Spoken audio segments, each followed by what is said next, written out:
The Boston Celtics, the current NBA champions, are in a season that can only be described as a true quest for dominance. With a consolidated core, a roster full of stars, and the title of favorites for a potential back-to-back championship, the franchise could simply stick with its winning formula and focus on preparing for the playoffs. However, what is happening? A complete silence in the acquisition market. And this, in itself, could be a fatal mistake for the team. As the upcoming offseason approaches, rumors and movements begin to surface, and one name, surprisingly, has appeared on the Celtics' radar: Huff, a center who briefly played for the Celtics' biggest historical rival, the Los Angeles Lakers. If the Celtics are indeed interested in him, the big question arises: is betting on a player like Huff the type of move a team of this caliber should be making? Or worse, is Boston falling into the trap of complacency,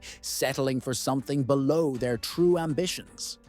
Huff does have some qualities that cannot be overlooked. At 216 meters tall, he has the stature of a classic center, but he is also a player who knows how to space the floor, a skill that is highly valued in the modern NBA. Additionally, Huff has a respectable 41.8% shooting accuracy from three-point range, which on paper would make him a useful piece in a system like Boston's, which values long-range shooting. However, when we take a deeper look, a troubling question arises. Why would a team like the Celtics, which has aspirations of staying at the top, settle for a player who couldn't secure a consistent spot in the rotation of a team like the Memphis Grizzlies? This choice seems more like a discreet move than an audacious play. While other franchises are loading up and searching for impactful reinforcements, the Celtics are looking at a player who has struggled to stay at the level of the other top names in the league. After all,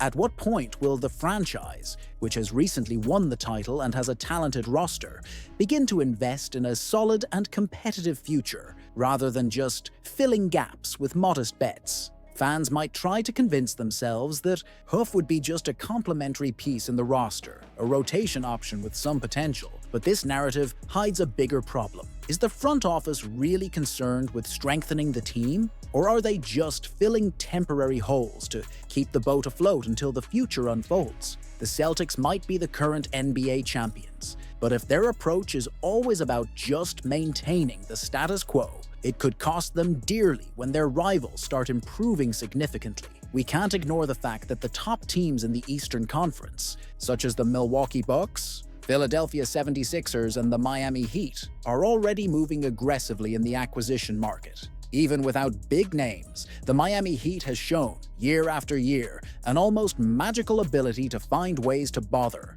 the favorites. What if the Celtics are content with the idea that their current rotation is good enough? The problem here is that the Celtics are indulging in a stance that could be interpreted as a miscalculation. The team may have a strong roster, but is its depth enough to withstand the upcoming competition? The big question surrounding this move for Huff is Boston simply waiting for the worst to happen before reacting, or is there a more audacious plan behind this modest acquisition? The truth is that the offseason has barely begun, but the pressure on basketball operations president Brad Stevens is already starting to grow. If the idea is to bring in Huff, it could be a smart strategy to add depth to the roster, but it could also reflect the fact that the front office is unwilling to make a big investment now, at the peak of Jayson Tatum and Jaylen Brown's talent. Is this a sign of confidence in an already established team, or a lack of ambition to seize a rare window of success?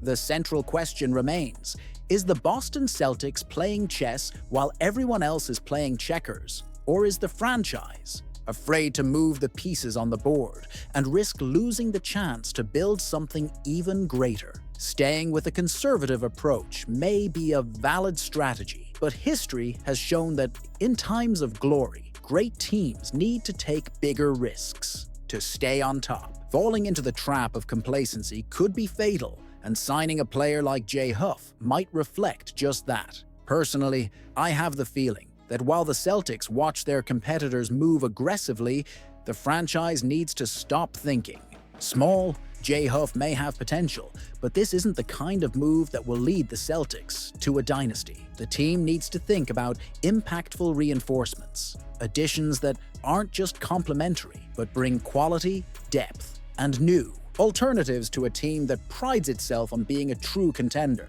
What do you think, Celtics fans? The Boston Celtics dilemma: is Jaylen Brown the true engine of the team? The Boston Celtics are gearing up for a crucial matchup against the Cleveland Cavaliers, a game that could be decisive for the franchise's immediate future in the Eastern Conference. The scene already has a playoff vibe. The Cavaliers come in with an impressive 7-game winning streak, leading the conference, while the Celtics are trying to recover from a devastating loss to the Detroit Pistons, a result that exposed an uncomfortable reality. Without Jaylen Brown, the team loses much more than just points on the scoreboard. Brown's absence in the last game was a blow to the heart of the Celtics. While Jayson Tatum did his part with 27 points, the team was unrecognizable. There was a lack of energy, intensity, and, most worryingly, a sense of identity. It's not an exaggeration to say that without Brown, the Celtics seemed lost, as if the engine of the team had been turned off. This raises the question that no one seems to want to ask: is the Celtics team as dependent on Jaylen Brown as it appears? Or was the loss simply a reflection of deeper weaknesses within the roster that few are willing to admit? The narrative that has always been told, that Tatum is the face of the franchise, is beginning to be challenged. The uncomfortable truth that many avoid touching is that perhaps Jaylen Brown is the true engine of the team. The numbers don't lie. With averages of 22.9 points, 6.1 rebounds, and 4.7 assists, along with a defense often underestimated, Brown has been the piece that balances the scales between offense and defense. While Tatum shines, Brown has been the vital link for the team to function as a whole. His absence, as seen in the game against the Pistons, exposed just how vulnerable the Celtics become without him. The performance against Detroit was proof that without Brown, the Celtics looked like a regular team, disorganized and lacking the aggression that defines them. Tatum, as brilliant as he is, cannot carry the team alone. If this isn't a clear sign that the Celtics' dependence on Brown is stronger than we imagined, then I don't know what else would be. The question now is inevitable. Is Jaylen Brown more valuable to the Celtics than Jayson Tatum? This matchup against the Cleveland Cavaliers isn't just about staying at the top of the Eastern Conference. For the Celtics, claiming the top spot is an obligation, especially when considering the weight of the decisions in the upcoming playoff rounds. However, is this obsession with leadership masking deeper problems that the franchise would rather ignore? Joe Mazzulla, the Celtics coach, has adopted a short rotation, overloading his stars and leaving the team vulnerable to injuries or key absences. Why does a team that worked so hard to build a super roster still seem so fragile when it loses a key piece? The answer may lie in a management approach that focuses too much on stardom and neglects something crucial: roster depth. The Celtics may have caliber stars, but they seem to lack a system solid enough for when those stars are unavailable. Jaylen Brown's return for the showdown against the Cavaliers could be the fuel the Celtics need to continue their journey, or perhaps just a temporary band-aid hiding deeper wounds that need to be addressed. If the victory comes, the narrative will be one of overcoming adversity. However, if the loss occurs, the story that the Celtics cannot survive without Brown will gain even more strength. The questioning will be inevitable. Is the franchise truly prepared to deal with this dependency? It's time for Boston to stop treating Jaylen Brown as a sidekick and start recognizing him as the true star of the team. How many Finals MVPs does a team need to understand who the real leader is? Brown has been the pillar holding both ends of the Celtics game together, and it's impossible to ignore the impact of his presence on the floor. Perhaps it's time to change the narrative and place the player who has been crucial to the team's success at the center of the conversation. Personally, I believe that Brown has proven to be more indispensable than Tatum. Not that Tatum isn't fantastic, he is undoubtedly a league star. However, without Brown's energy and defensive consistency, the Celtics simply wouldn't function in the same way. If the team truly wants to go far in the playoffs and build a dynasty, it will need more than just Tatum. Brown is the balance, the defensive soul, and the foundation on which the team can build for the future. What do you think, Celtics fans? Is Brown the true leader of this team, or is the team simply delaying an inevitable crisis by not recognizing his value? Leave your opinion in the comments, and let's debate this crucial question.